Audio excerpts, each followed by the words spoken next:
Agradecer a la Sociedad Argentina de Diabetes por invitarnos a esta actividad que vamos a compartir desde el Comité de Oftalmopatía Diabética. Bueno, traemos acá esta charla y vamos a darle en primer lugar la bienvenida a la doctora Gabriela Almada, miembro del Comité de Oftalmopatía Diabética. Gabriela es, ya les digo, ya presento a la doctora Gabriela, es médica especialista en medicina general y familiar, es sexóloga clínica de la Universidad de Buenos Aires y es alumna en curso de la maestría de la SAD. Bienvenida, Gabriela. Gracias, buenas noches.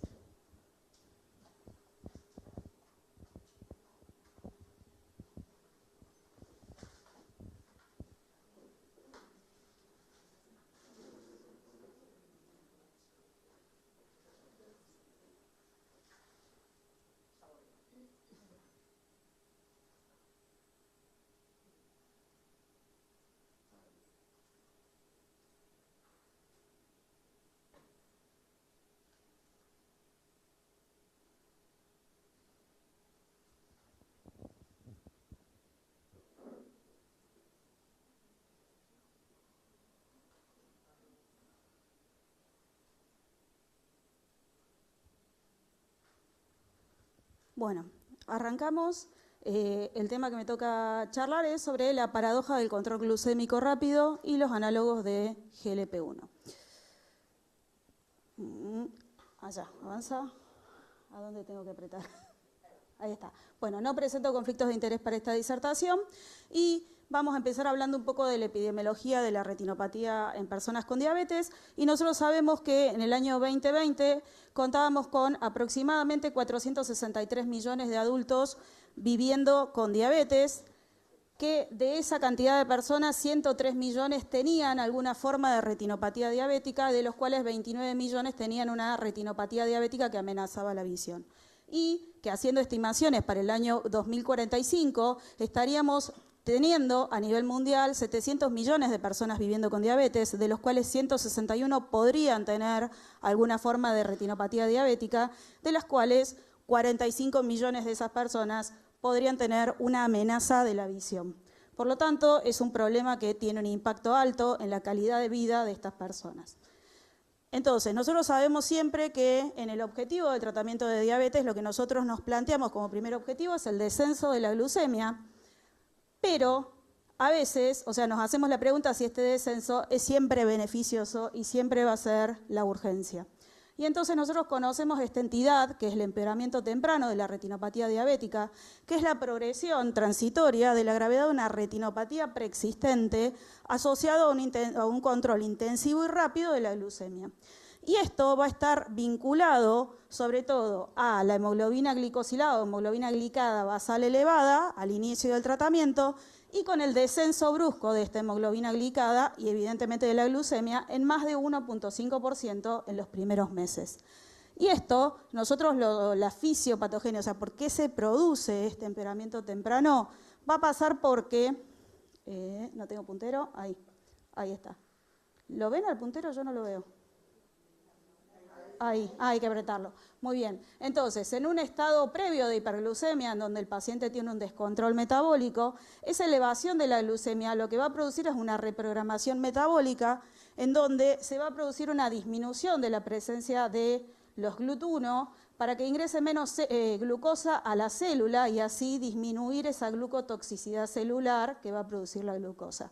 A su vez, en la retina nosotros vamos a ir teniendo daño microvascular con exudados algodonosos, con hemorragias, con hipervascularización que ya conocemos. Ahora bien, cuando nosotros introducimos un tratamiento intensivo, ya sea con insulina o con algún otro fármaco que tenga un alto poder de reducción de la hemoglobina glicosilada, va a haber una readaptación de este entorno celular en donde esta célula va a seguir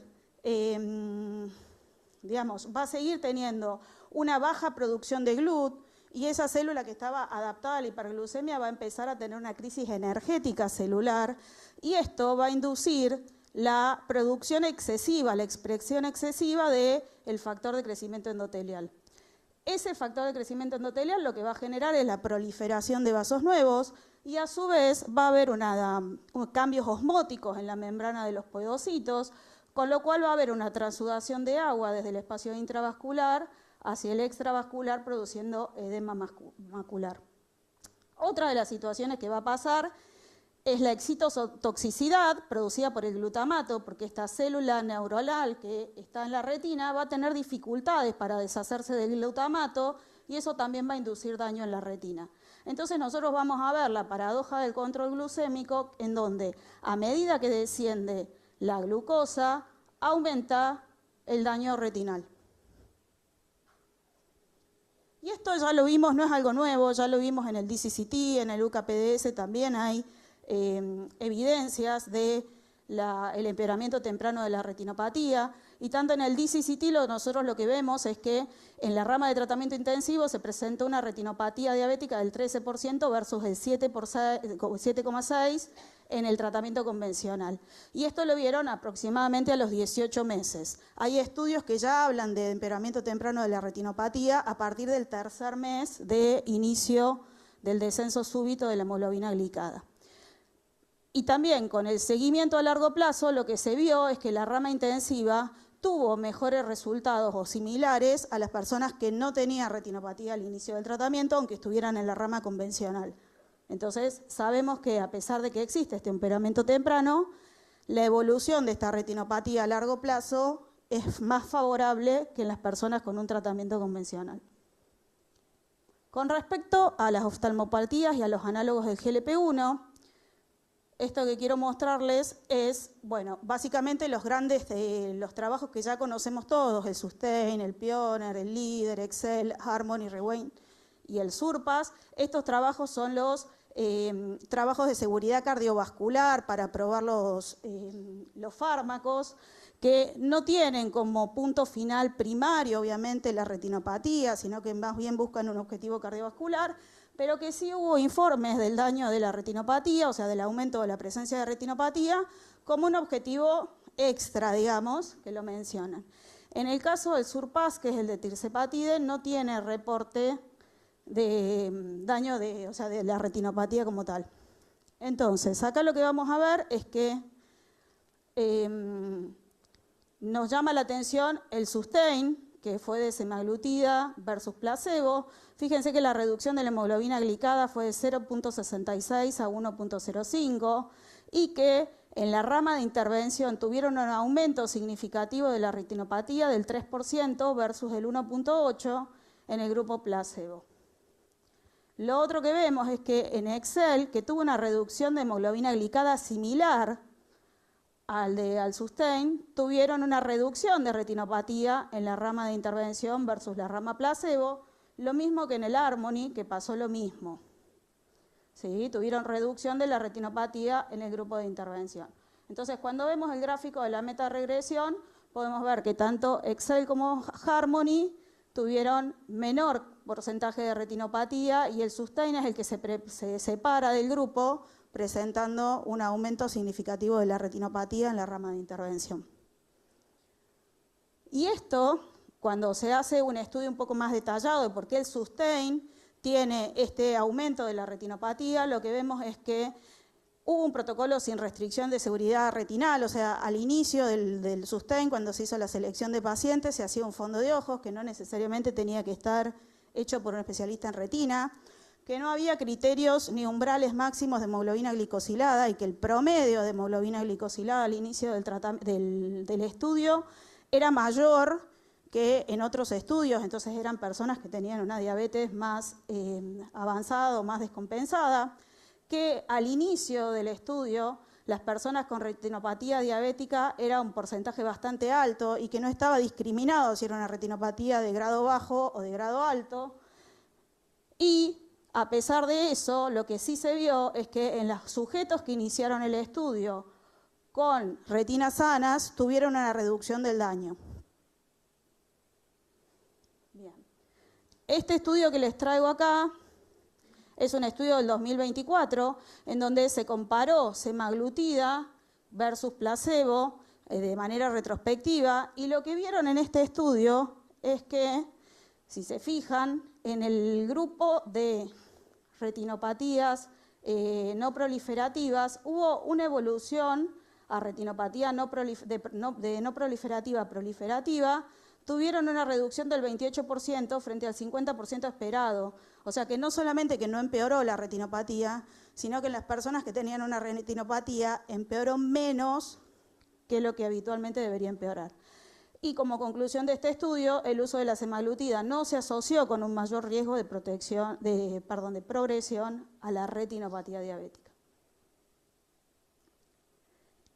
Este estudio de acá es del 2025, es de retinopatía y tercepatida. Acá lo que hicieron es una corte retrospectiva en donde tuvieron una población de casi 7.000 individuos, pareados 1 a 1, tercepatida versus placebo, y lo que hicieron fue seguirlos con una fotografía digital del fondo de ojo anual, y sí acá lo que tuvieron es un aumento de la retinopatía proliferativa en individuos que venían con una lesión por retinopatía previa, con un ratio de 2.5, con un intervalo de confianza del 95% y una P significativa. Y sí también lo que vieron, igual que en el otro estudio, que hubo una reducción de riesgo de la retinopatía en aquellas personas que iniciaron el estudio con el ojo sano. Entonces, acá en este estudio lo que se concluye es que en personas que tienen un alto riesgo de retinopatía es esencial hacer un seguimiento oftalmológico tanto al inicio como en el progreso del tratamiento. Bien. Este estudio se publicó en febrero del 26, pero es del 25, es un metaanálisis que nos va a hablar de la neuropatía óptica isquémica anterior no arterítica, o NAIOM, que es otra de las complicaciones de la diabetes en ojo y del uso de semaglutida. En este metaanálisis lo que hicieron fue seleccionar 10 estudios con un total de casi 5 millones de adultos que tenían obesidad o diabetes tipo 2, y que estaban en tratamiento con semaglutida. Tuvieron una tasa estimada de eventos del 8%, que es una baja incidencia para NAIOM, y sí lo que vieron es que las personas que usaron semaglutida tenían un riesgo 2.6 veces mayor de desarrollar NAIOM, y que eso era significativo.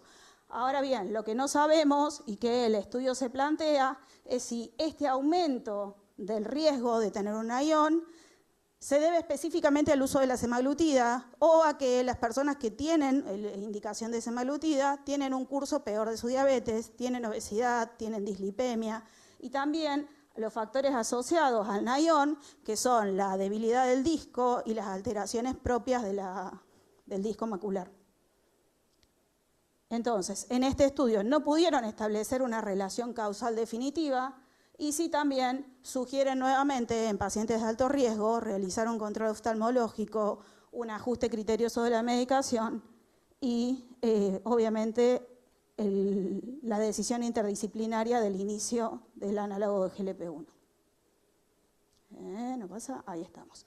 Entonces, cuando nosotros nos planteamos un paciente que podría tener indicación de un análogo de GLP-1, lo que hacemos es, estadificarlo para ver si es candidato o no a estos fármacos. Y acá nosotros proponemos un algoritmo en donde al paciente lo vamos a dividir en bajo, moderado y alto riesgo. Un paciente de bajo riesgo sería un paciente con una hemoglobina glicada menor a 8,5, sin retinopatía diabética o con una retinopatía diabética mínima, con un curso de diabetes menor a 5 años. Y ahí el tratamiento nosotros lo iniciaríamos con un análogo a dosis estándar, con un fondo de ojos cada 12 meses y con una hemoglobina glicada en laboratorio cada 3 meses. En un paciente de riesgo moderado sería un paciente que tenga una hemoglobina glicada de 8,5 a 10, con una retinopatía diabética no proliferativa leve, con una diabetes de entre 5 y 10 años y no más que eso. Y ahí la titulación del análogo sería un poco más lenta, el fondo de ojo cada 3 meses y la hemoglobina glicada cada 3 meses. Y los pacientes de riesgo alto, una hemoglobina glicada mayor a 10, una retinopatía diabética no proliferativa moderada o severa, el antecedente de un tratamiento con láser o con vitrectomía, y ahí nosotros sí nos planteamos el iniciar o no con el análogo de GLP-1 o optar por un análogo de baja potencia, por una progresión lenta, una titulación lenta, hacer un fondo de ojos de 1 a 3 meses y plantearnos el control glucémico lento. menos de 1,5% en la hemoglobina glicada de descenso cada 6 meses. Y esto es lo que viene. El futuro es el FOCUS. El FOCUS es un estudio que está en curso, que está valorando los efectos a largo plazo de la semaglutida sobre la retinopatía diabética en sujetos con diabetes tipo 2, que es un estudio de corte prospectiva, que el protocolo se aprobó en 2019 y está corriendo a partir de 2020, que debería estar terminado este año. Los estudios, o sea, los resultados se esperan para finales de este año o para el 2027, que es una corte prospectiva que está tomando a personas con diabetes mellitus tipo 2 de 19 países. Argentina no participa de este estudio. La intervención es semaglutida versus placebo pareados 1 a 1 con un enmascaramiento de cuádruple ciego y un seguimiento a 5 años. Y este estudio sí tiene como endpoints primarios el empeoramiento de la retinopatía diabética y como puntos secundarios todas complicaciones oftalmológicas, así que se supone que debería ser lo que nos dé un poco más de luz sobre esto. Entonces, como conclusiones, sabemos que el control glucémico rápido induce cambios en el flujo microvascular con activación con activación del factor de crecimiento endotelial en la retina. Sabemos que los análogos de GLP-1 pueden inducir el fenómeno del empeoramiento temprano de la retinopatía porque tienen un efecto potente hipoglucemiante. Sabemos que siempre los beneficios cardiovasculares van a primar y hay que manejar un buen diálogo con el retinólogo, con el paciente y con el resto del equipo tratante, que el manejo es individualizado en cada uno de los pacientes y que esperamos que el ensayo FOCUS brinde más certezas a la hora del uso de estos fármacos. La bibliografía y gracias.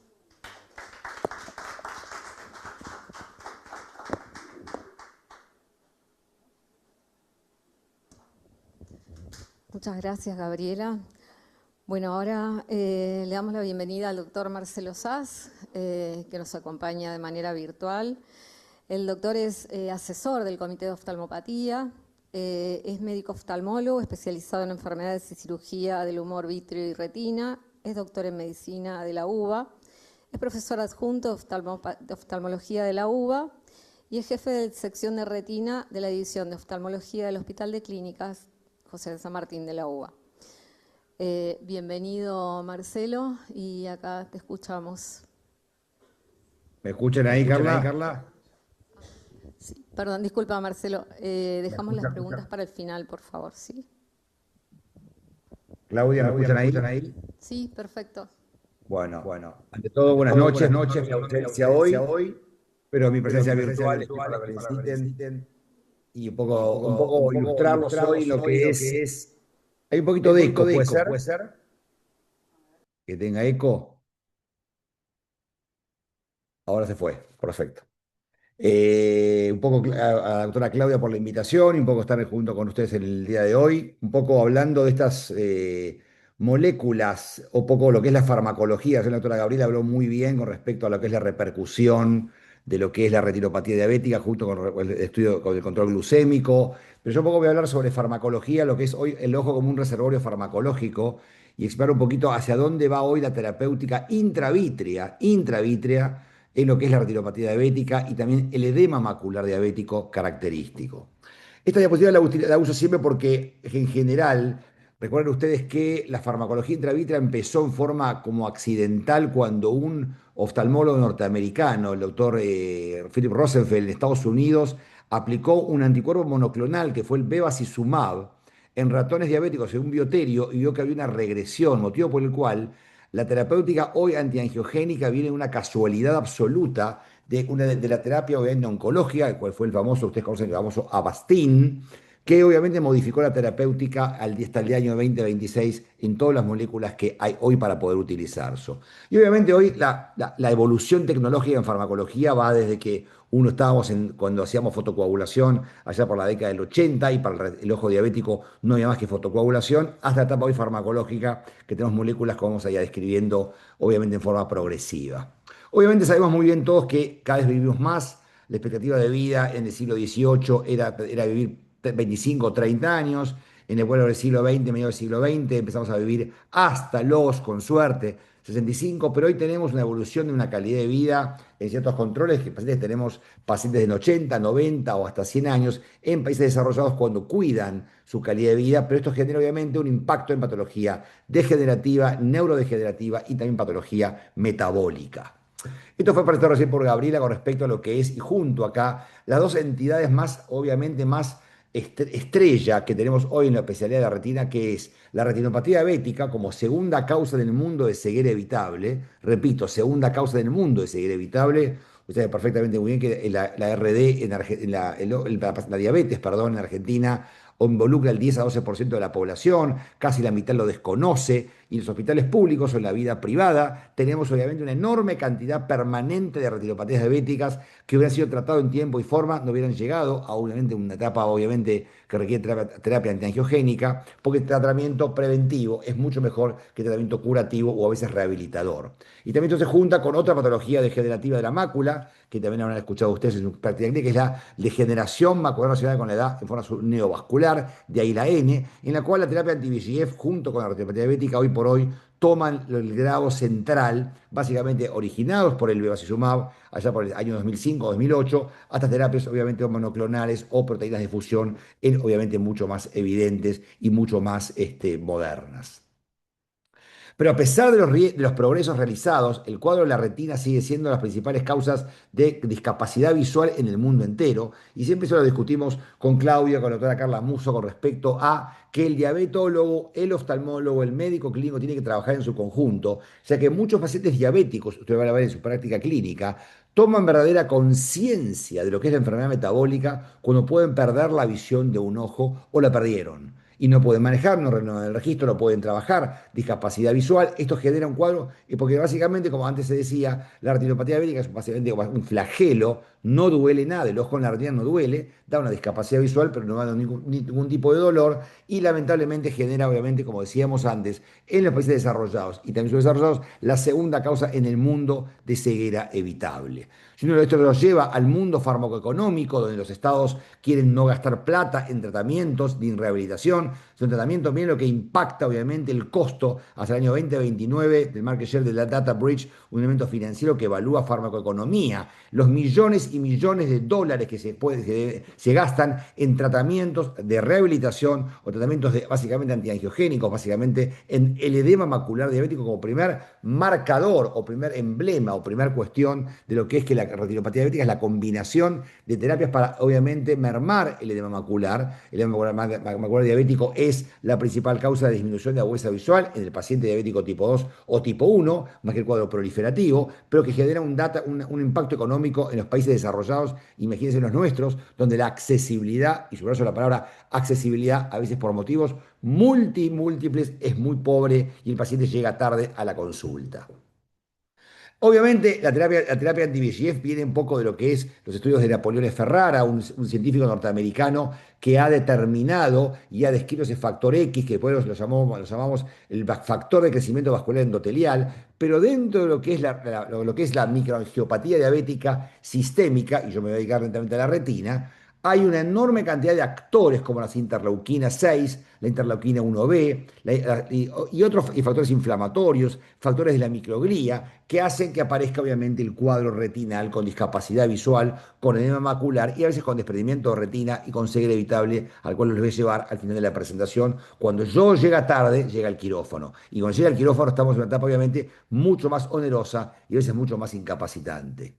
Acá les muestro la historia. ¿Dónde estábamos en el año 1940? En hipotetizar que hay un factor que puede el crecimiento, en el 50 le puso factor X, en el 71 se llamó factor antiangiogénico de la terapia del cáncer, y ya obviamente en el año 83 se determinó por Napoleón Ferrara el factor de crecimiento vascular endotelial, año 1983, para luego empezar a tener obviamente una terapia obviamente como hija del cáncer, para tratar los que llamamos la neovascularización, los neovasos que aparecen en el cáncer y aparecen en la retina y que producen obviamente el cuadro de los cuadros de desprendimiento de retina y la discapacidad visual. Y esto fue la evolución histórica, obviamente, del VEGF como el verdadero aislador.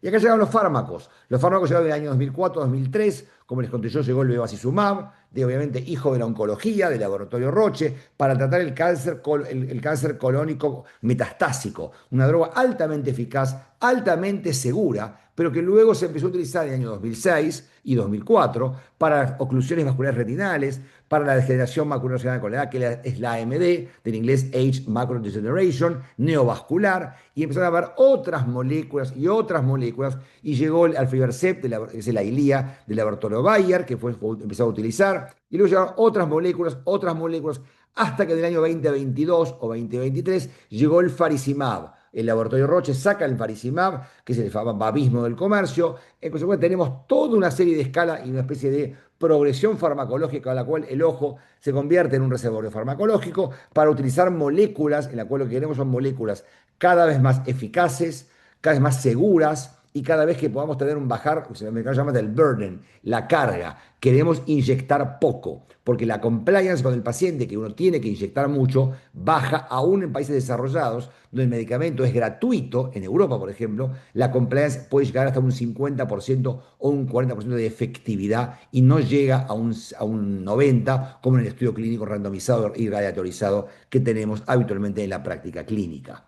Miren lo que es la orquesta de lo que es la microangiopatía diabética y por qué a veces los anti-VEGF quedan cortos en la evolución y en consecuencia hay otros actores que determinan a cuál el VEGF con sus receptores, van a ver, pero hay todas las integrinas, el TIE2 como su receptor, obviamente están hoy en boga por el tema del mecanismo de acción del faricimab, que tiene que ver con la cascada de activación dando en la retina del diabético dos grandes consecuencias, dando edema y dando isquemia. Repito, dando edema y dando isquemia. El edema también es dependiente del VEGF, la isquemia es dependiente también del VEGF y ahí aparecen las complicaciones que vemos en los fondos de ojo de los pacientes con retinopatía diabética. Que es un verdadero flagelo en nuestro país y en el mundo entero. Hay una enorme cantidad, el mundo entero tiene una enorme cantidad de progresión y a pesar de las campañas que hacemos de la Sociedad Argentina de Oftalmología, Sociedad Argentina de Diabetología junto con ustedes, desde el país de la Academia Americana de Oftalmología, la Sociedad Europea de Retina y Vitro, la Sociedad Panamericana, siguen fabricándose pacientes con retinopatía diabética que nos llegan tarde a la consulta, obviamente por motivos múltiples.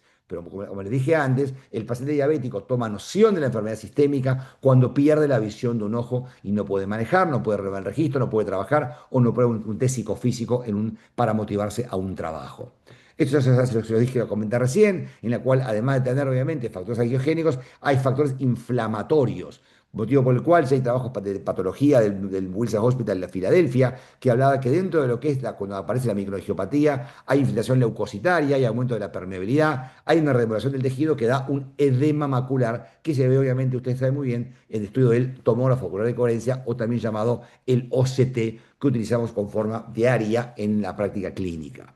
También sabemos que la retinopatía diabética y edema macular diabético, o diabetic retinopathy y diabetic macular edema, depende de cómo lo quieran decir, tiene que ver con una enorme cantidad de mecanismos que requiere una medicina personalizada. Es decir, no es lo mismo un paciente diabético, porque acá abajo a la izquierda les pongo factores sistémicos como duración, control de la presión arterial, función renal. Estos son los factores más determinantes que van a hablar cómo una evolución de un paciente diabético va a evaluar, que tiene que ver con que básicamente la duración sistémica de la enfermedad va a ser por excelencia, y su control metabólico, como te dijo Gabriela, el control de hemoglobina glicosilada y la función renal, como elementos centrales a la evolución también de la retinopatía diabética y también al edema macular diabético, motivo por el cual el oftalmólogo a cargo / retinólogo a cargo tiene que estar obviamente en forma personalizada para tratar este tipo de pacientes.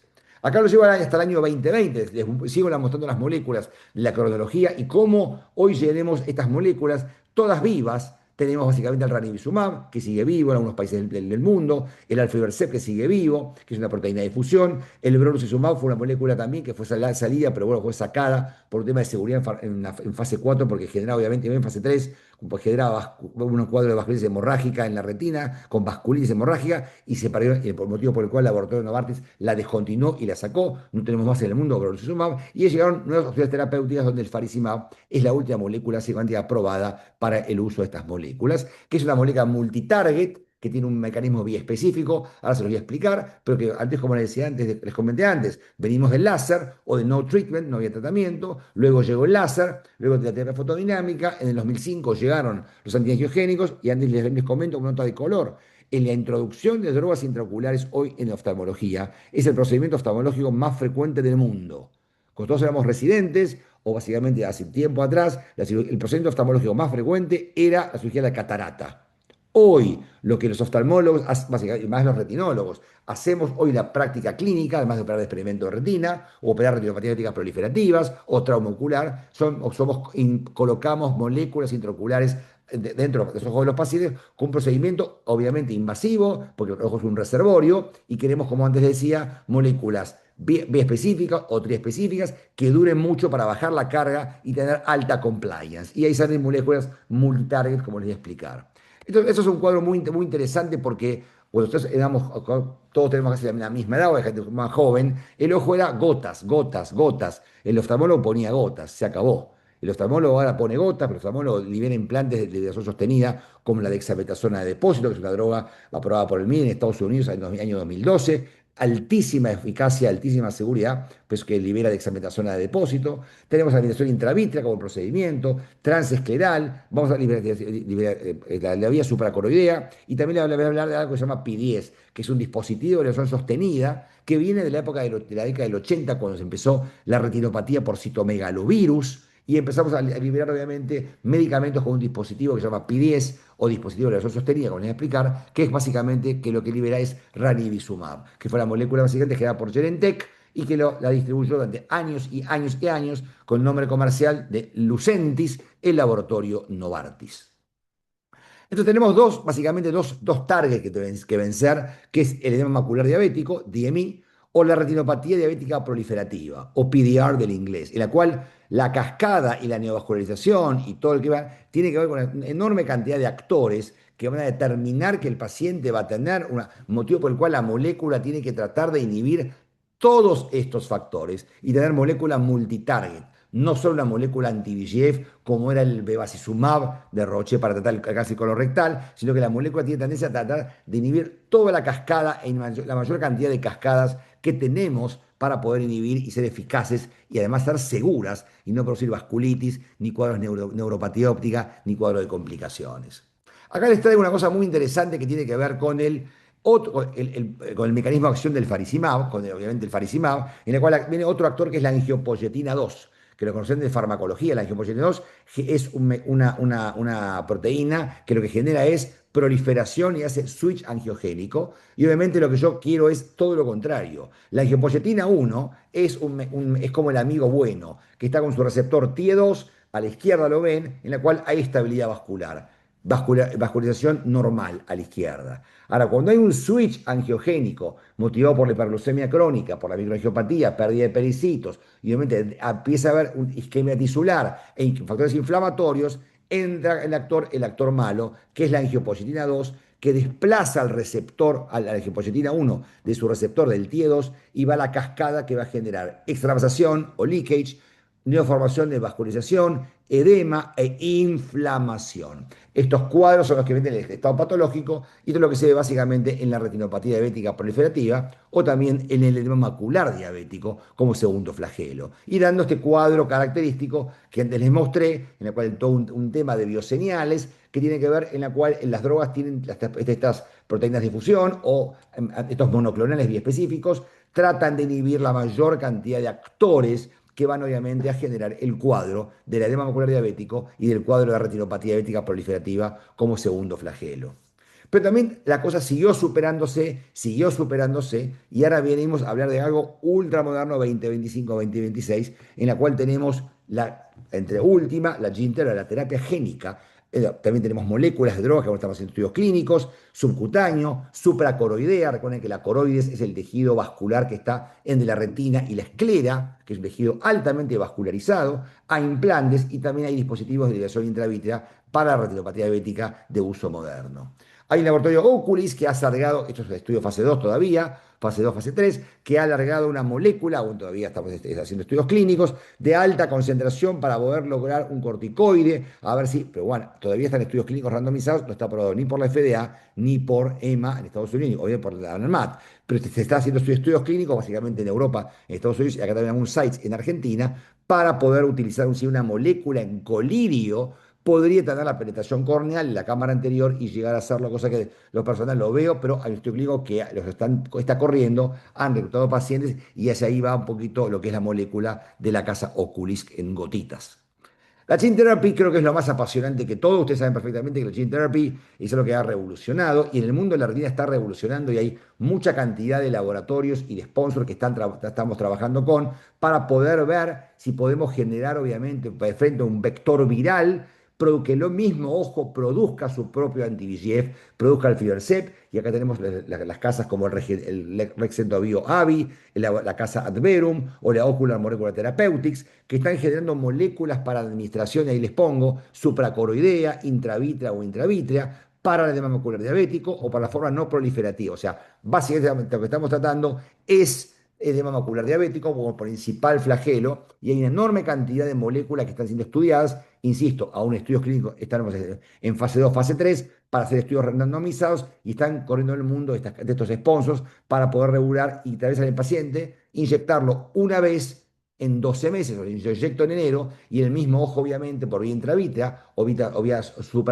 intravítrea, o supracoroidea, puedo lograr que la molécula siga sintetizándose a través de un vector viral en forma intraocular, cosa que sería la panacea. El tema que me van a preguntar según después es el tema del costo, porque ya hay un gene therapy para oftalmología, para una enfermedad que se llama la amaurosis congénita de Leber, que se llama Luxturna del comercio. El tema es la accesibilidad por el altísimo costo, aprobado por FDA, prácticamente inviable porque cuesta mucho, mucho dinero. El Medicare lo cubre, pero obviamente cuesta mucho dinero, pero ya hay un gene therapy para una enfermedad congénita, se llama la amaurosis congénita de Leber, que es una enfermedad totalmente diferente a la enfermedad metabólica. En la cual otro laboratorio, otra casa, la Ibayo, que fue comprado por la casa Merck, también tiene otras moléculas para poder hacer, en la cual lo que queremos acá es tratar de generar moléculas para disminuir el espesor macular, intentando que los desmosomas celulares de la pared celular se vuelvan a unir y mermar el edema. Hay estudios corriendo, hay estudios que estamos haciendo en fase 3, también acá en Argentina, para poder intentar lograr con pacientes con edema macular diabético y lograr mermar el cuadro y lograr ganar agudezas visuales y disminuir el espesor macular, que es lo que se mide en el OCT. Esto es una cosa muy interesante también que tiene que ver con el PDS o un dispositivo de evaluación sostenida, que es lo que se hace es colocar en forma no intravitro, o sea, no, sí es intravitro, pero no es una inyección, es un dispositivo que se coloca en forma permanente dentro de la cavidad vítrea, de forma quirúrgica, para poder llenarlo de ranibizumab 100 miligramos, y es un mecanismo de rellenamiento. Aún no ha llegado a Argentina, aún no ha llegado a la TAM, está en Estados Unidos, está en Europa, pero aún no ha llegado a la TAM, motivo por el cual esperemos tenerlo esto, obviamente, esto es de la Casa Roche, esperemos poder tenerlo en Argentina o en Latinoamérica prontamente, pero aún no lo tenemos, y esto es más que una inyección, es un dispositivo que libera permanentemente, vemos un fondo de ojo y vemos cómo el dispositivo queda clavado en la esclera, liberando molécula, pero haciendo que libera es ranibizumab. Por más que lo use el laboratorio Roche, que es el que hace el faricimab, esto lo hace Roche con la casa Genentech y libera ranibizumab a 100 miligramos, el famoso PDS. Y acá tenemos también otras moléculas, como otras cuestiones de quirúrgicas para poder generar. Recordemos el Lucentis, que fue una molécula que anduvo durante 10 a 12 años espectacularmente. La proteína de fusión de Eylea del laboratorio Bayer, que también es una molécula con la cual se compara. El faricimab, que está probado también perfectamente bien, como las 3 drogas que están hoy por hoy básicamente en el mercado o la cuestión. Y miren la cantidad de moléculas de pacientes, de estudios clínicos que se están haciendo hoy en el mundo entero, algunos en Argentina, otros no, cuando han comenzado, cuando están reclutando, y la cantidad de trials que hay al mismo tiempo para hacer, obviamente, mecanismos de acción de moléculas, básicamente de edema macular diabético y en estadios iniciales de la retinopatía diabética con inyecciones intravítreas o subcutáneo u oral o tópica, la cantidad que hay en fase 2 o en fase 3 o en fase 1, la cantidad que hay y la cantidad que va corriendo, y esto va a ser seguramente el futuro del próximo lustro para el tratamiento del edema macular diabético o para el tratamiento también de la retinopatía diabética no proliferativa leve a moderada. En resumen, uno ve el 2025-2026, teníamos las drogas intravítreas, como perfectamente les comenté yo, que es el procedimiento más utilizado mundialmente, los implantes de dexametasona o los implantes del PDS de ranibizumab, la inyección supracoroidea, las gotas, obviamente las gotas, y básicamente yo creo que lo que va a modificarnos, obviamente, en base a la accesibilidad, si es bueno, es el gene therapy, porque tenemos obviamente una inyección, tal vez cada 12 meses o cada 24 meses, y obviamente vamos a ver qué resultados nos dan de seguridad y eficacia. Repito, de seguridad y eficacia, obviamente el gene therapy para el edema macular diabético, que aún está corriendo y estamos corriendo con los protocolos en Argentina también. Acá tengo un resumen para que recuerden que veníamos a la izquierda el bevacizumab, el aflibercept y el ranibizumab, arriba a la izquierda, pero que hay un montón de moléculas, ya les nombré el P10, el faricimab, y hay moléculas como el CAS 301 del laboratorio Kodiak, acá les explicar lo que es, y tenemos abajo a la izquierda el MID, que fue el estudio que aprobó la dexametasona de depósito, que es una alternativa muy viable, muy útil para pacientes que no tengan glaucoma, para pacientes que no tengan catarata, para pacientes que tienen mal seguimiento, que es el implante de dexametasona, que es el Osurdex del comercio, que es el laboratorio AVI, que era de Allergan, y fue aprobado por el estudio Geneva, allá hace como 12 o 15 años, en el estudio MIR, para poder ser utilizado, que es una alternativa que hay en nuestro país, que es el Osurdex del comercio, para el cual lo queremos eficacia y seguridad durante 120 días dentro de la cavidad vítrea.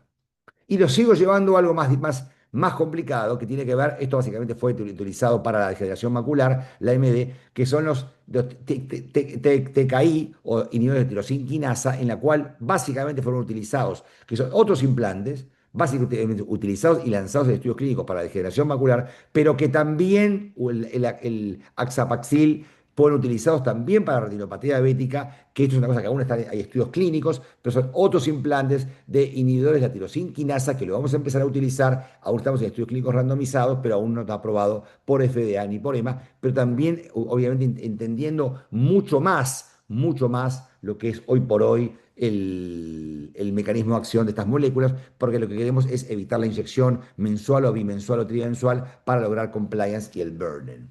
Estas son moléculas muy interesantes que también de ultimísima generación, que son anticuerpos biopolímeros conjugados, que son micropartículas o micro pedacitos de anticuerpos monoclonales. Obviamente el Tarcomimab, el Kaiser 501, que es el más interesante para poder hacer, esto es el laboratorio Kodiak, que son biopolímeros conjugados, tampoco están aprobados todavía, pero hay estudios que están randomizándose para poder correr, y esto también sea una cosa muy interesante, pues son moléculas pedacitos de anticuerpos monoclonales para poder lograr inhibir la interleuquina 6, para inhibir el VEGF y obviamente modificar obviamente la antigenicidad y extender como por abajo la durabilidad. Queremos inyectar poco para lograr mayor compliance, eso digo como más, obviamente como más tema fundamental. Drogas que duren mucho, que sean seguras, que sean eficaces y que tengan bajo burden y obviamente bajo costo para poder hacer. En consecuencia, si uno compara lo que es el 2025 hacia el futuro, ya teníamos todo esto y tenemos terapias biológicos, tenemos el P10, tenemos gene therapy, tenemos terapia celular, pero todo esto, la retinopatía diabética a la derecha, como la diabetic retinopathy y edema macular diabético, va junto y de la mano de la AMD, que es la degeneración macular relacionada con la edad, la cual es una patología degenerativa, multifactorial, genética, de la edad, diferenciada, pero que la terapéutica farmacológica va muy parecida y todas las moléculas de estudios clínicos que estamos realizando en investigación clínica para poder hacer van como de la mano porque se prueban para ambas enfermedades y obviamente también es un flagelo lo que es la degeneración macular, junto igual que la retinopatía diabética en el mundo moderno. Ahora, cuando la farmacología llega tarde, cuando el paciente llegó tarde y ya la farmacología llegó tarde, llegó el quirófano. La Academia Americana de Oftalmología siempre dice que prevenir una retinopatía diabética cuesta $1 o $1, eso lo decían hace 40 años atrás, que es una información. Paciente diabético requiere ir a su médico un oftalmólogo, pero que sea un especialista en retina. No vaya al oftalmólogo, vaya a un retinólogo, porque el retinólogo va a atender y lo va a saber evaluar más que si es un oftalmólogo que es un cirujano de córnea o un cirujano de glaucoma. La oftalmología está muy compartimentalizada, motivo por el cual, así como los oftalmólogos tenemos nuestros diabetólogos de cabecera, el diabetólogo tiene que tener sus oftalmólogos de cabecera básicamente entrenados en retinopatía diabética, porque cuando todo llega tarde, llega el quirófano. Y el quirófano llega al paciente acá desahuciado, y tenemos como sea básicamente lo que es una cosa elemental de un quirófano, una camilla, el paciente tiene una hemorragia en vítreo, tiene un experimento de retina, tiene un experimento de retina combinado con traccional y regmatógeno, tiene un glaucoma neovascular, y la enfermedad que empezó con un exudado algodonoso, el exudado duro, un pequeño edema macular diabético, terminó con una vitrectomía por un desprendimiento de retina, como les voy a mostrar ahora, en la cual ya todo llegó tarde, el sistema de salud falló, el médico oftalmólogo llegó tarde, el diabetólogo tampoco, algo se rompió la cadena, básicamente, como siempre decimos, trabajar en equipo en forma integrada para poder hacer. Y obviamente sabemos hoy que cuando un paciente tiene una hemorragia in vitro, un desprendimiento de retina o algo que ya no es farmacológico, sino que es quirúrgico, la vitrectomía tiene que ser obviamente precoz. La cirugía early vitrectomy, o también llamado vitrectomía precoz, que es costo efectivo, que previene el desprendimiento de retina o también los cuadros traccionales de desprendimiento de retina. Acá les voy a mostrar algo muy interesante que creo que no sé si alguna vez lo vieron, que es cómo se opera una retinopatía diabética, en la cual, ¿se acuerdan lo que es un fondo de ojo normal? Esas cosas, esas bandas blancas son bandas de proliferación fibrovascular por el cuadro de la neovascularización, producido por los VEGF, por la isquemia retinal, ven lo que es la retinopatía diabética, vean cómo podemos tener y sacar todo este tejido de membranas y membranas limitantes internas por lo que estamos pelando. Y acá en forma resumida les muestro lo que es hacer endoláser a un paciente y cómo el láser es un ablacionador. Acá les quiero mostrar de vuelta para que lo vean.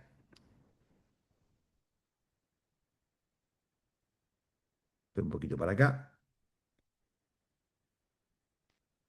Y cómo queda un paciente en forma intraoperatoria fotocoagulado. Porque la fotocoagulación, que es básicamente un ablacionador de la retina, lo que hace es ablacionar y secar las zonas de retina que generan isquemia. La isquemia produce VEGF y el VEGF lo que va a generar obviamente son factores de crecimiento vascular endotelial y obviamente neovasos, que ahí llamamos, cuando aparece un neovaso, le ponemos el nombre de retinopatía diabética proliferativa. Y acá están viendo una imagen intraoperatoria en la cual se ve perfectamente acá el disco óptico, las arcadas vasculares, la mácula que está sufriendo acá ya pelada de su limitante interna, pequeñas hemorragias en petequias y lo que es una fotocoagulación intraoperatoria en un paciente que tenía un cuadro, y vuelvo acá con esto, de un cuadro proliferativo, como están viendo acá, como se ve acá, y no tenía un solo disparo de láser. O sea, el paciente tenía este cuadro y un paciente naive, virgen, no tenía nada, no había nada de cuadro y tenía obviamente esto, dejado su libre evolución, da desprendimiento de retina, como les voy a mostrar, y la cirugía acá es imperativa y obviamente mandatoria.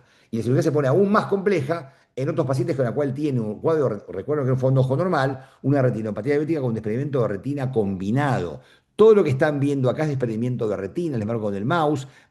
Acá ven obviamente la mácula que está sacando sangre a través de un agujero macular. No hay un solo disparo de láser. Enfermos dejados su libre albedrío. Y acá están viendo una imagen altísima magnificación, con alta iluminación, en donde tengo en la mano derecha un vitrectomo, que lo que estoy haciendo es aspirar y cortar el humor vítreo, sacar la hemorragia. A mi izquierda tengo una iluminación. A los números son las cosas de la cirugía digital que usamos para tratar, pero ven cómo podemos ver perfectamente y sacar todo ese tejido proliferativo, que es un tejido fibrovascular, que lo que hace es generar un desprendimiento de retina traccional, que es traccional, que está tironeado por el gel vítreo, que es lo que rellena la cavidad intraocular, y acá en forma bimanual, la cual tengo en mi mano izquierda un forceps y en mi mano derecha tengo el vitrectomo, pieza de mano, para poder ir recortando esas membranas proliferativas que lo que generan es un cuadro de desprendimiento de retina en un paciente que no tenía un solo disparo de láser, un solo control, y acá obviamente lo que debo hacer es lo mismo, estabilizar la retina,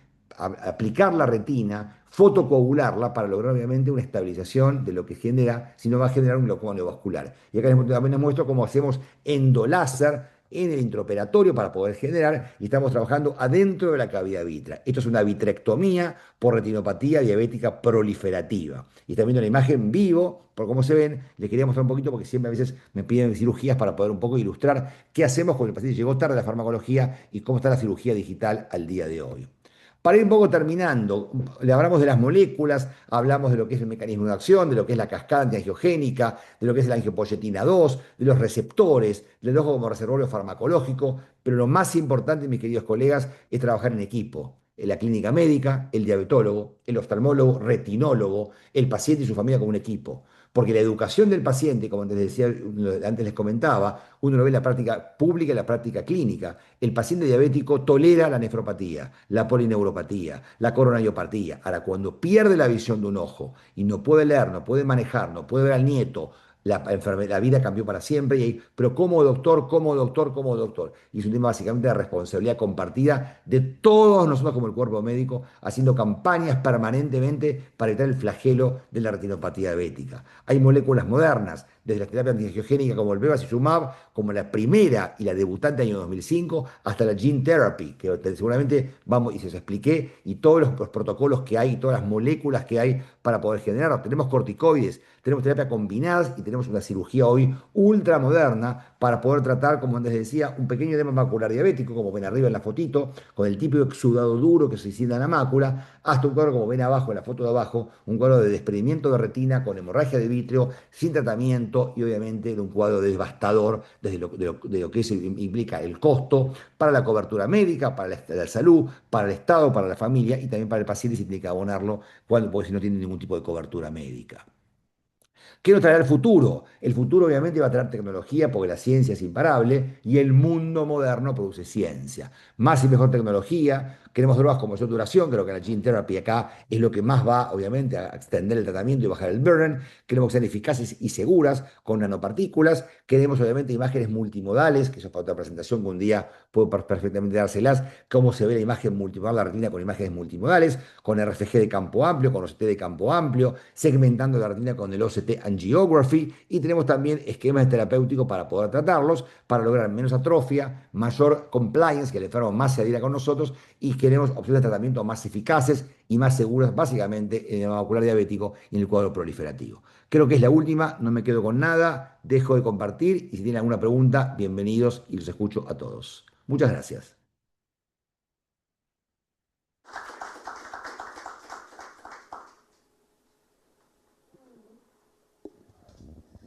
Muchas gracias, Marcelo. Nos dejaste pensando, ¿no? Cuántas cosas que desconocemos y qué importante poder trabajar en equipo. Bueno, sí, las preguntas, como dijimos, las vamos a dejar para el final, si nos esperás. Ahora voy a dar lugar a la última presentación, que es la del doctor Carlos Pérez, que es el manejo integral más allá de la hemoglobina glicosilada, inflamación y biomarcadores. El doctor Carlos Pérez es médico especialista en medicina familiar y general, es magíster en diabetes de la Universidad Favaloro, es especialista en economía y gestión de salud y es también miembro del Comité de Oftalmopatía.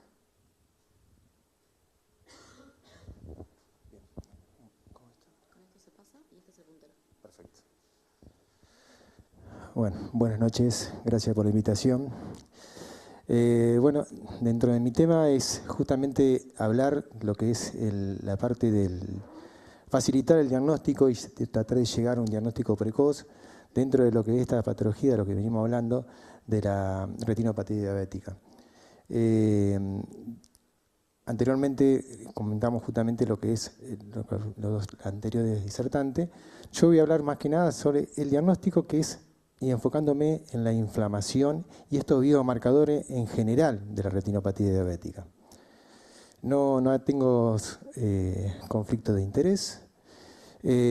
Como introducción, sabemos de lo que estamos hablando, de la magnitud de esta crisis microvascular que se presenta a nivel de la retinopatía diabética.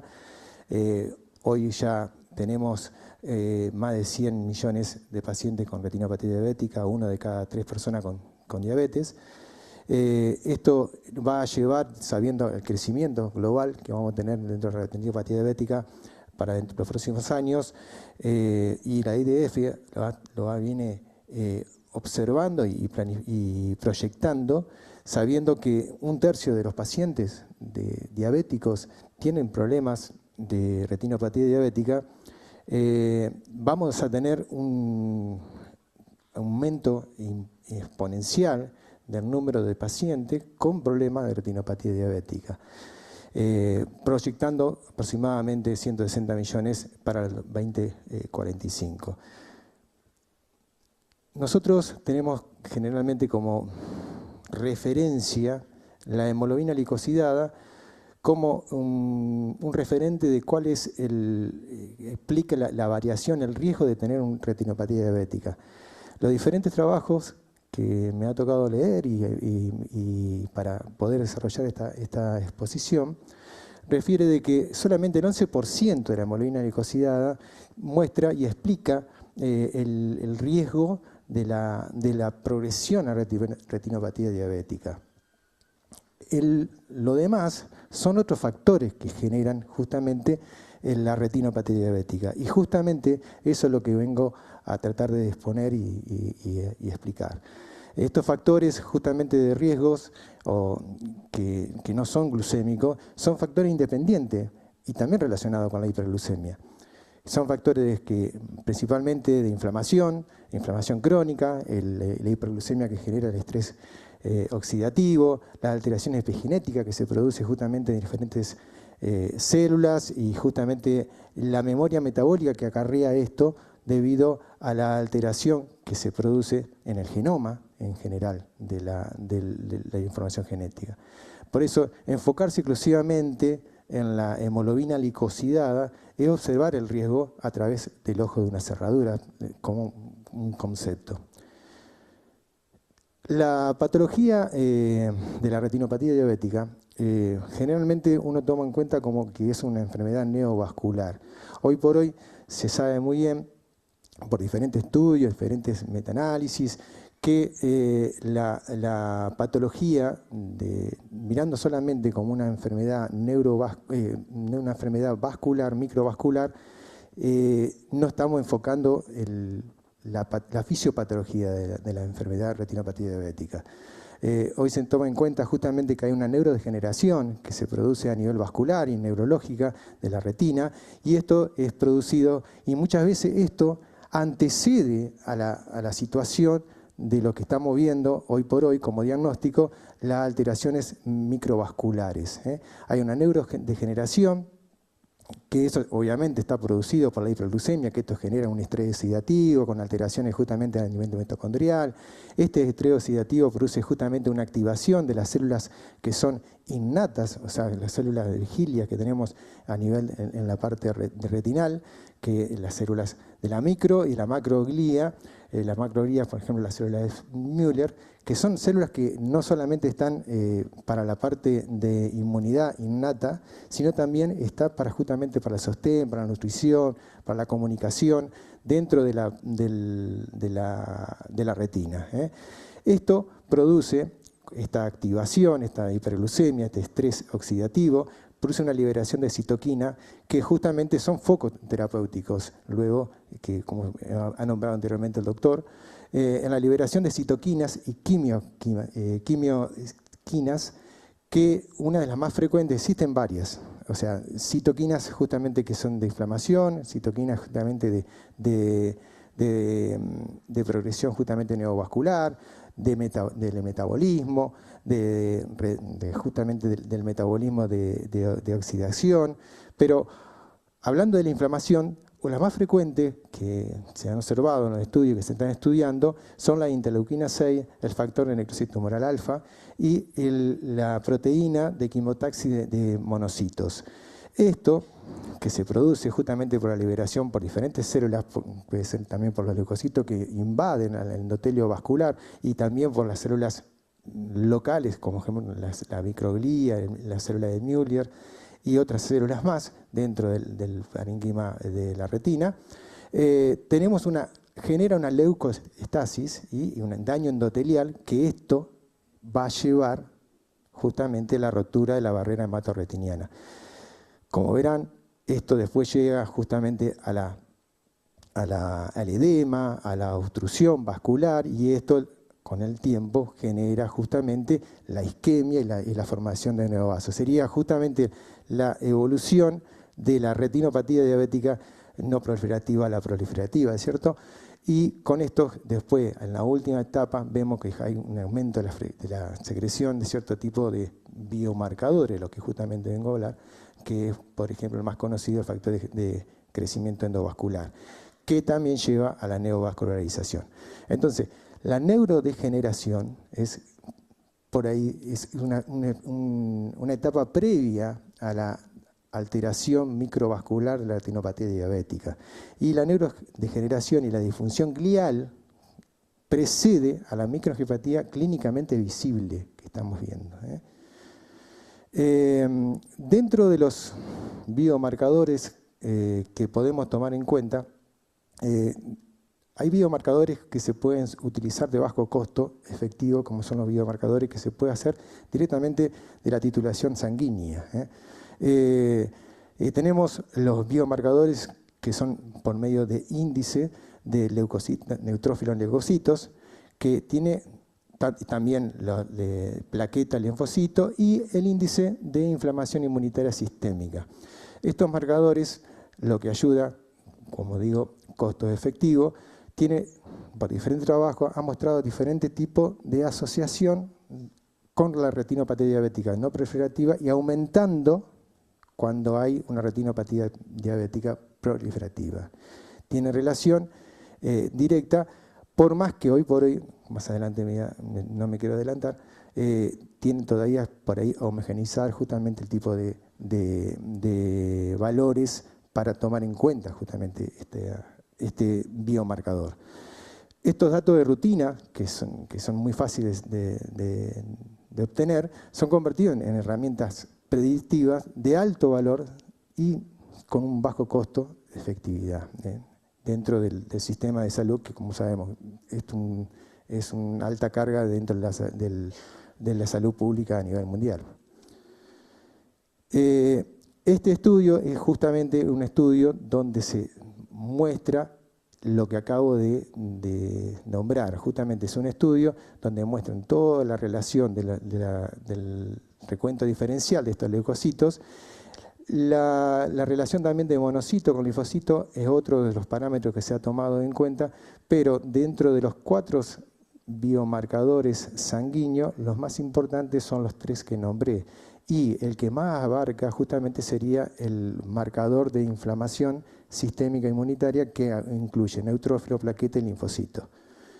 Esto muestra justamente una manera de aplicar, todavía, como digo, no está justamente consensuado los valores y tampoco, pero como proyección para poder tener una posibilidad de hacer un screening de los pacientes de manera precoz en la atención primaria, para poder después ir escalonando los tipos de estudios a los pacientes que sea necesario.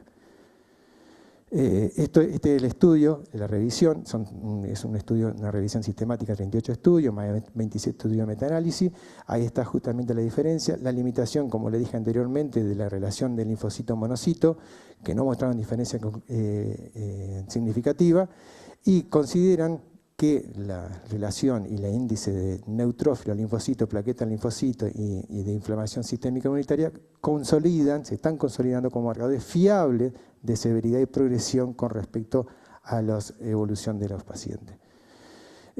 Otro estudio habla justamente ya de biomarcadores, como anteriormente se nombró en las anteriores clases, exposiciones, los biomarcadores más conocidos como son la interleuquina 6, un marcador justamente que produce una inflamación que lo que miden estos marcadores, que son sistémicos, muestra que en esta etapa, temprana, los marcadores no tienen un fuerte impacto de diagnóstico dentro de la retinopatía diabética, pero sí se observa que cuando avanza la retinopatía diabética, sí se presenta y lleva una relación a la gravedad de la enfermedad, que se puede usar como biomarcadores, no en la etapa precoz, es un estudio justamente que demuestra, el estudio danés, de que se puede llegar a usar más que nada en las etapas más avanzadas de la retinopatía diabética. Estos marcadores séricos, sistémicos, en general, los más conocidos son, lo que más impacto, lo que más relación tiene justamente con la inflamación son la interleuquina 6 y la PCR ultrasensible, que son, como ya los conocemos, para otras enfermedades microvasculares como la parte renal y justamente que también influyen en esta parte. El valor diagnóstico emerge justamente marcadores de actividad, progresión en la etapa moderada avanzada, más que nada no en la etapa previa de la retinopatía diabética. Otro estudio que le inspire es un estudio que analiza los diferentes, la evolución de la retinopatía diabética en 328 ojos, o sea, pacientes que revelan un microambiente exacto de la retinopatía diabética. Lo que esto me enmarca es justamente que quiere decir que La inflamación comienza en el ojo. No son tan fiables los biomarcadores sistémicos para pensar justamente en la evolución de la retinopatía diabética. En la etapa previa de la retinopatía diabética se cree que los biomarcadores más importantes se encuentran a nivel intraocular, o sea, en la parte que se puede obtener justamente por la biopsia líquida, tanto del humor vítreo o acuoso. Son más relevantes la influencia que tienen estos biomarcadores con respecto a los biomarcadores anteriores que nombré, la interleuquina 6, la PCR ultrasensible, con respecto a la correlación de la evolución de la enfermedad. Entonces, acá se ve justamente los mismos marcadores que uno puede ver a nivel sistémico, también se ve acá justamente el aumento del crecimiento, el factor de crecimiento endovascular, la interleuquina 6, la interleuquina 8, la proteína de quimiotaxis de monocitos, con mucha relación con respecto a la evolución de la enfermedad de la retinopatía diabética. Por ese motivo se dice que el humor acuoso no solo refleja la anatomía, sino el estado inflamatorio molecular en tiempo real de la retina. Acá se muestra justamente la relación, la interleuquina 4 también, pero lo que más relevantes fueron la interleuquina 6, la 8 y obviamente el factor de crecimiento endovascular. Este trabajo justamente habla de lo que acabo de decir y la relación justamente que se ve en la retinopatía diabética, los pacientes sin retinopatía diabética, con retinopatía diabética moderada y pacientes con retinopatía diabética proliferativa. La evolución del nivel de los biomarcadores que se observa siempre está en ascenso en la evolución de la enfermedad, la gravedad. Otros biomarcadores no séricos serían justamente los biomarcadores de imágenes, que podemos tener justamente con la tomografía de coherencia óptica o la tomografía angiográfica de coherencia óptica, que también ayuda para tener unos biomarcadores, o son signos, los biomarcadores no solamente son séricos, sino también puede ser metabólico, puede ser de imagen. Esto es un signo, justamente los puntos hiperreflectivos que se ve justamente en esta tomografía, que están marcando de que hay una lesión como el edema macular, justamente la predisposición al desprendimiento de retina, y esto se produce justamente por la activación de la microglía, de la macroglía y el edema que se está produciendo dentro de la retina. Estos marcadores que se ven justamente con la tomografía de coherencia óptica, también existen otros marcadores que yo no los nombré porque también son marcadores que están en estudio, como justamente el electroretinograma multifocal. Hay otros marcadores más que se están publicados, pero me quedé justamente esto que se usa de manera más cotidiana.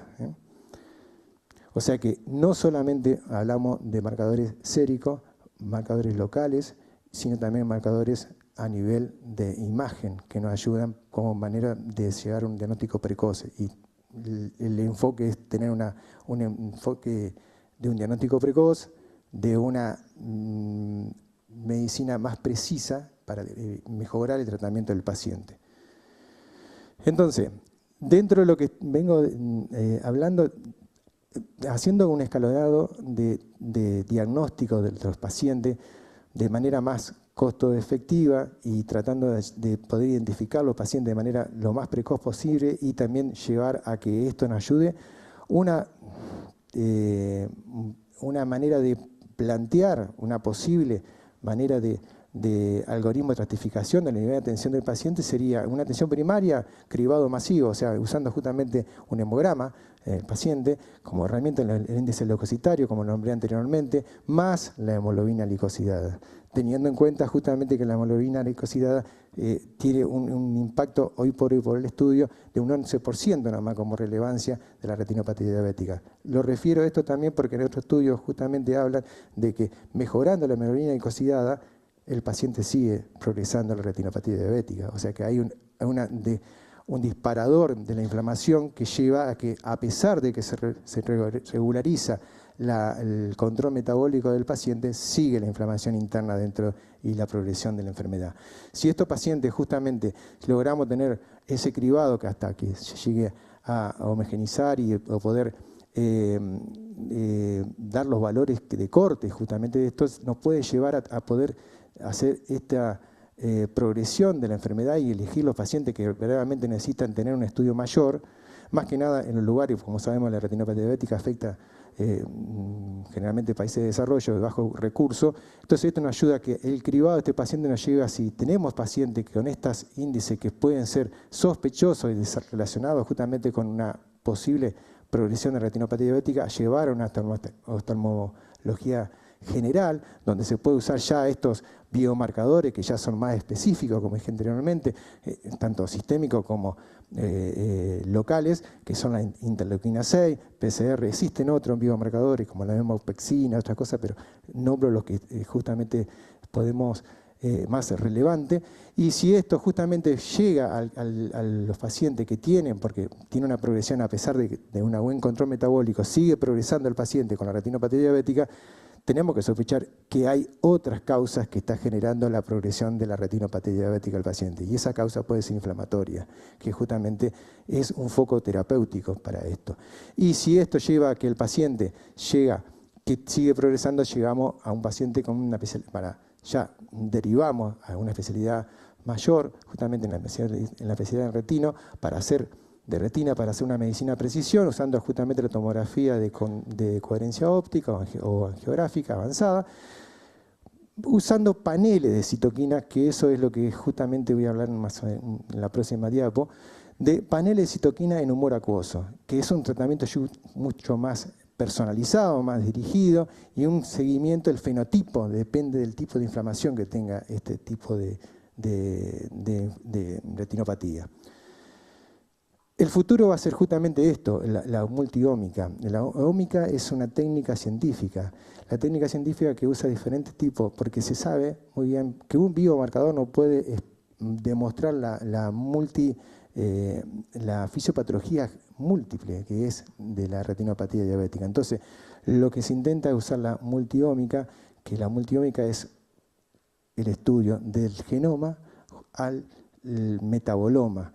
O sea, la genómica, la transcriptómica, epigenómica, proteómica, estudio de todos los posibles biomarcadores desde la información genética hasta el metabolismo.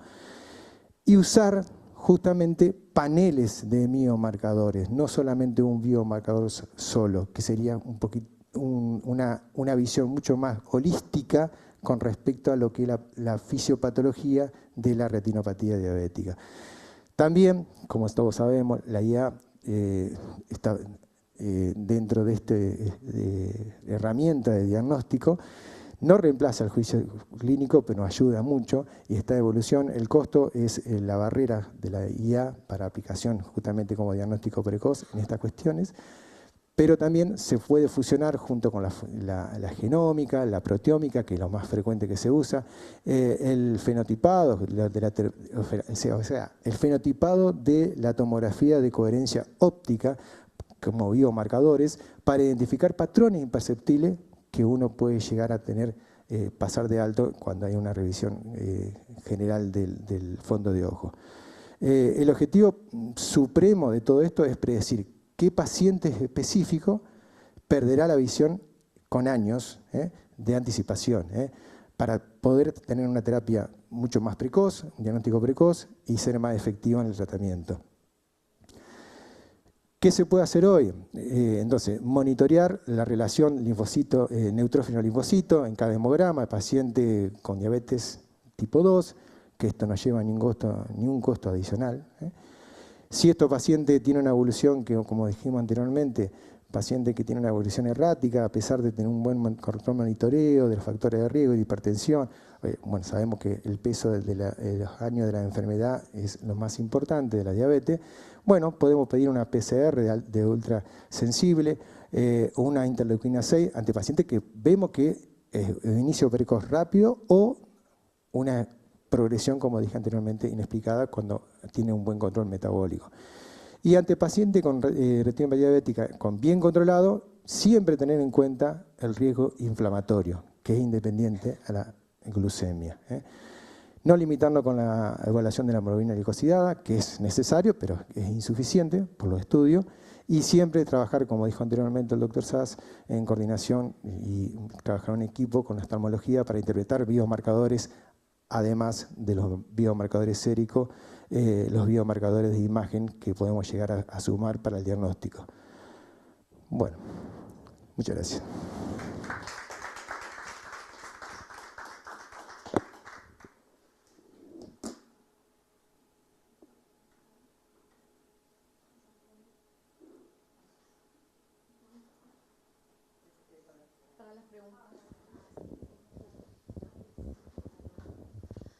Bueno, Carlos, muchas gracias. Si nos quieren acompañar, Gabriela y Carlos, para responder las preguntas. No sé si había algo acá en el chat. Acá. Bien. Acá preguntan si para iniciar el tratamiento farmacológico es imprescindible tener una hemoglobina glicosilada menor a 8. Entiendo que es para iniciar los análogos de GLP-1.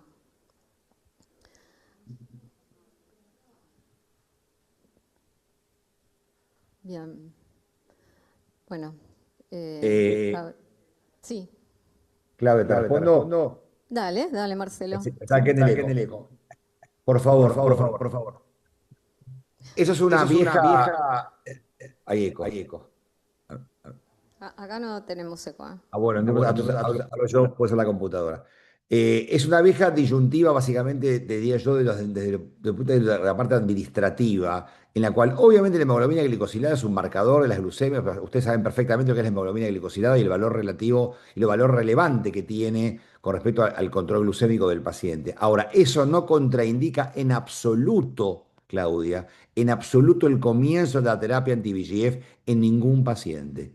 Lamentablemente las coberturas médicas en Argentina, básicamente las que manejan grandes volúmenes, no preparación de obras sociales, nacionales y provinciales, tienen a veces como de auditores de que si el enfermo no tiene la hemoglobina glicosilada por debajo de 7,5, no se puede ni operar, no se puede ni tratar, y está demostrado por evidencia bibliográfica, por literatura publicada, indexada, que eso no es así. Es más, es todo lo contrario, el paciente tiene que hacer tratamiento anti-VEGF a la brevedad posible, tenga la glicosilada que tenga, obviamente. Un paciente que tiene una glicosilada de 11, estamos hablando de otro paciente. Un paciente que tiene una glicosilada de 8, de 7,5, está perfectamente plausible de ser indicado la terapia anti-VEGF para el edema macular diabético o para el cuadro proliferativo.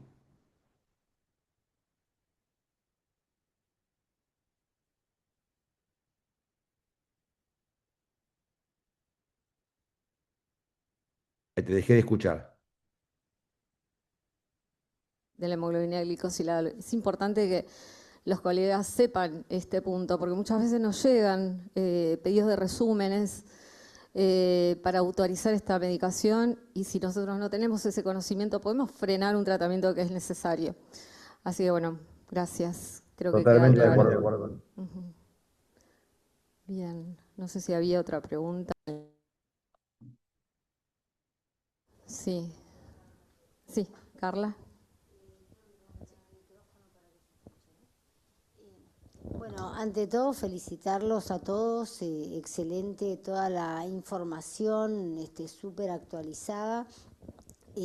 Así que muy bueno eso y probablemente lo que nos tiene que quedar como concepto muy importante que es ante la utilización de un GLP-1 que los estamos utilizando y por supuesto mucho tanto en obesidad como en diabetes, siempre tener la precaución del fondo de ojo, ¿no? Yo creo que nos está faltando probablemente en las personas con obesidad.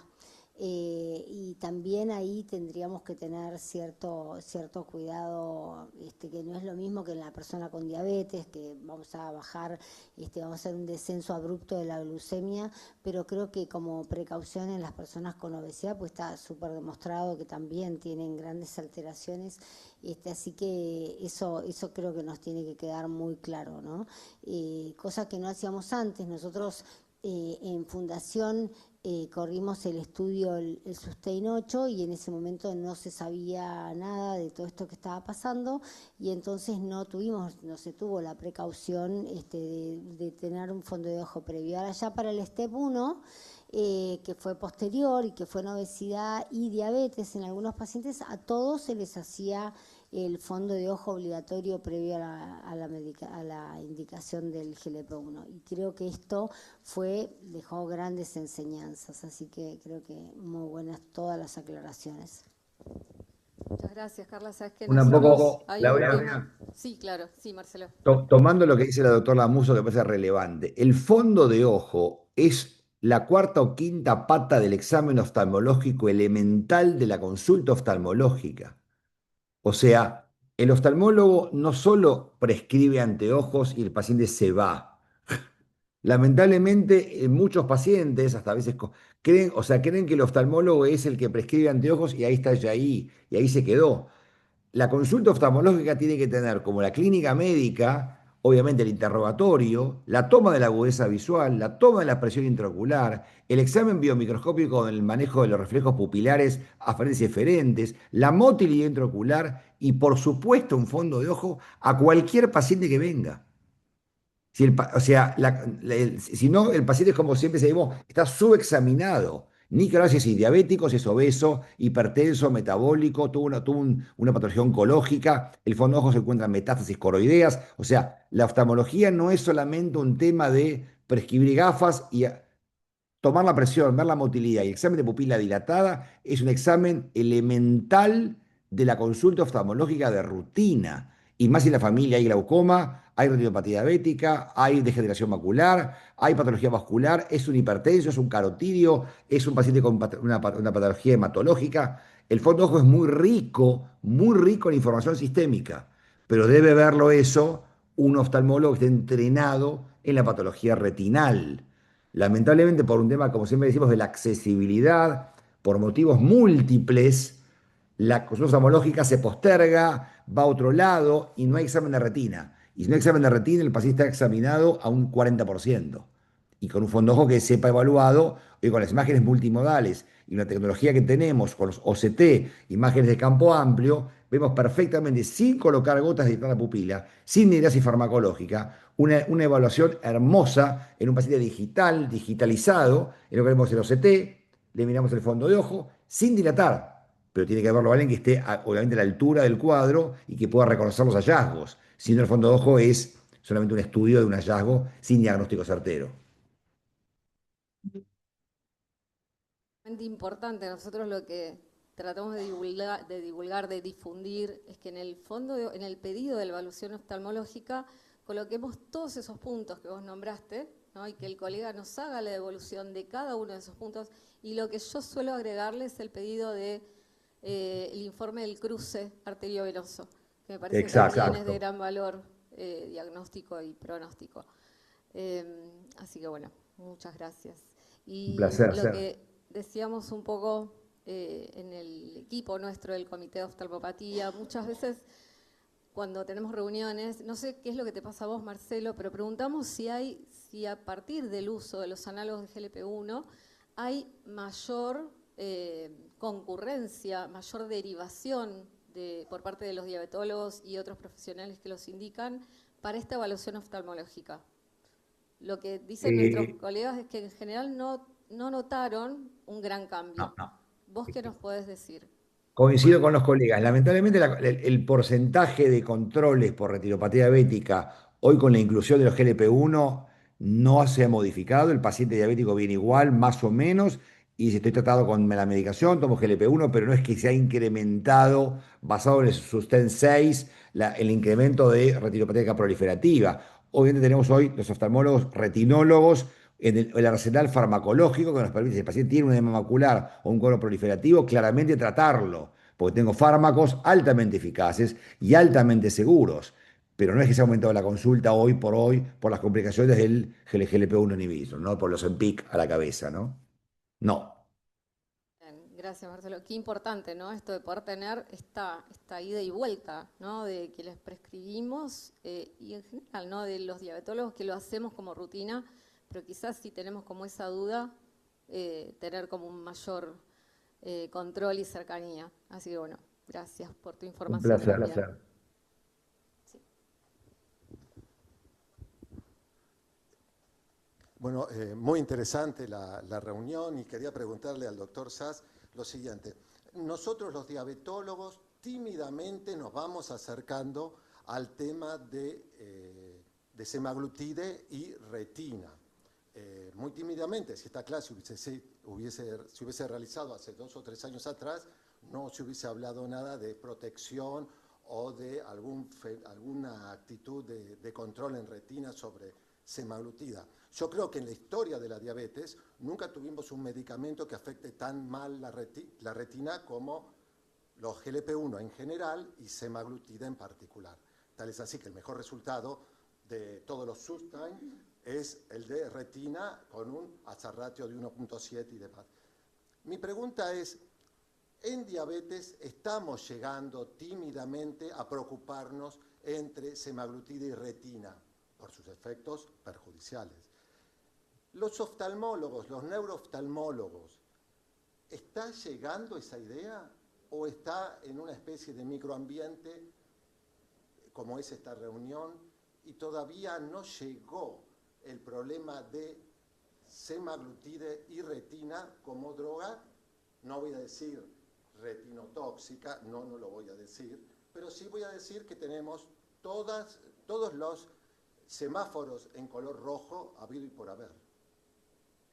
Es una muy buena pregunta. La respuesta sería, doctor, los oftalmólogos, retinólogos estamos más metidos en la farmacología intraocular, terapia génica, proteínas de difusión, mecanismos dual, que obviamente, como dijo muy bien usted, en los efectos colaterales de un empeoramiento por el uso de semaglutida y la baja de la glucosa en forma aguda. Estamos más metidos en nuestro reservorio farmacológico, pues las drogas son altamente eficaces, altamente seguras, y lo que queremos es que el paciente esté controlado metabólicamente de la mejor manera. Y sabemos que es mucho más fácil controlar una retinopatía diabética con fármacos intraoculares como tenemos hoy, que mejorar clínicamente, como digo yo, el barco del paciente diabético con toda la cuestión de la nefropatía, la polineuropatía, la cardiopatía, el estudio metabólico, la resistencia a la insulina que el paciente diabético tiene. Pero los oftalmólogos están, como decimos, en el camarote, estamos arriba, ¿correcto?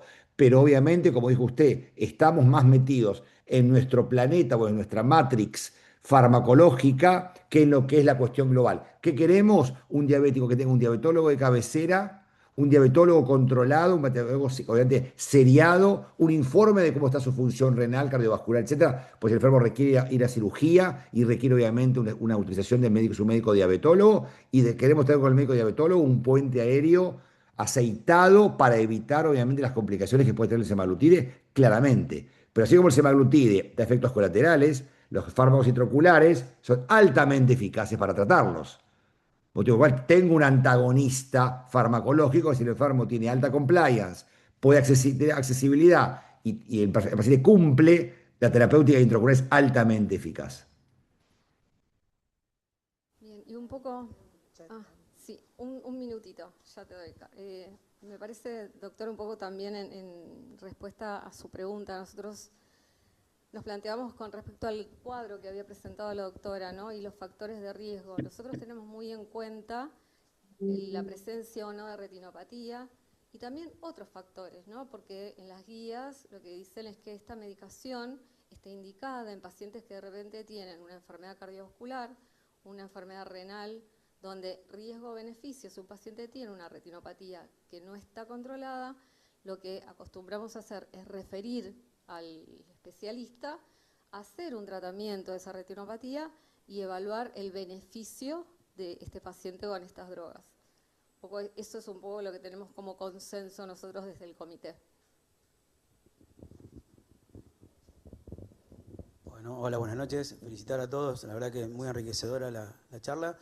Un poquito incluso en la reunión de comisión directiva estamos planteando, y muy de acuerdo con el doctor Sass, que estamos llegando siempre tarde al diagnóstico. Ya desde el punto de vista de retinopatía, sabemos que ya en la prediabetes tenemos lesiones. Y creo que si estamos hablando de un 40-50% de subdiagnóstico de diabetes en el mundo, 40-50% de subdiagnóstico de hipertensión, 60-70% de subdiagnóstico de sobrepeso y obesidad. Entonces me parece, una vez, y esto lo hablamos con un grupo de especialistas, que justamente encontramos un fármaco donde acá de que la principal mortalidad que tienen las personas con sobrepeso, obesidad y diabetes, ¿cuál es? Las cardiovasculares en un 70%.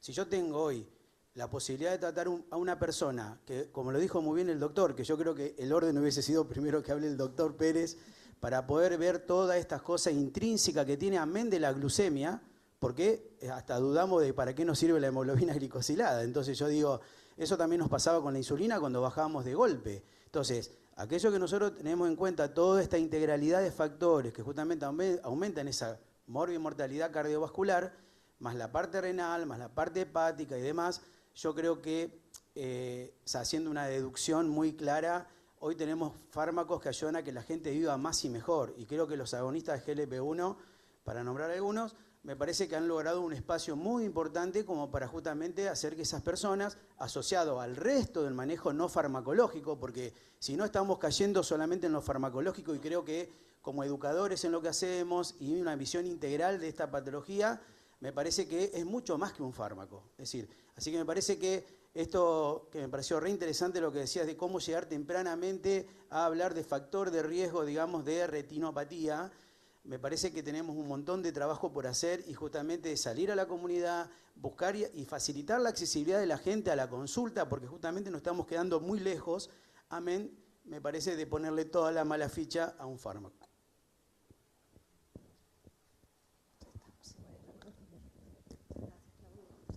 Ya estamos en tiempo, así que bueno, nuevamente gracias a la Sociedad Argentina de Diabetes por convocarnos, gracias a todos. Nada, a mis compañeros del comité que la verdad que trabajaron muchísimo para esta presentación y bueno, quedamos para cualquier pregunta por mail. Excelente, muchas gracias. Gracias a todos. Gracias, doctor Sass. Muchas gracias.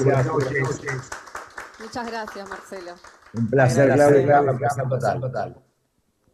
Gracias. Chau. Buenas noches. Quedamos en contacto. Chao, buenas noches. Agradecemos a los asistentes presenciales, virtuales, el laboratorio de Enver que nos acompaña hoy.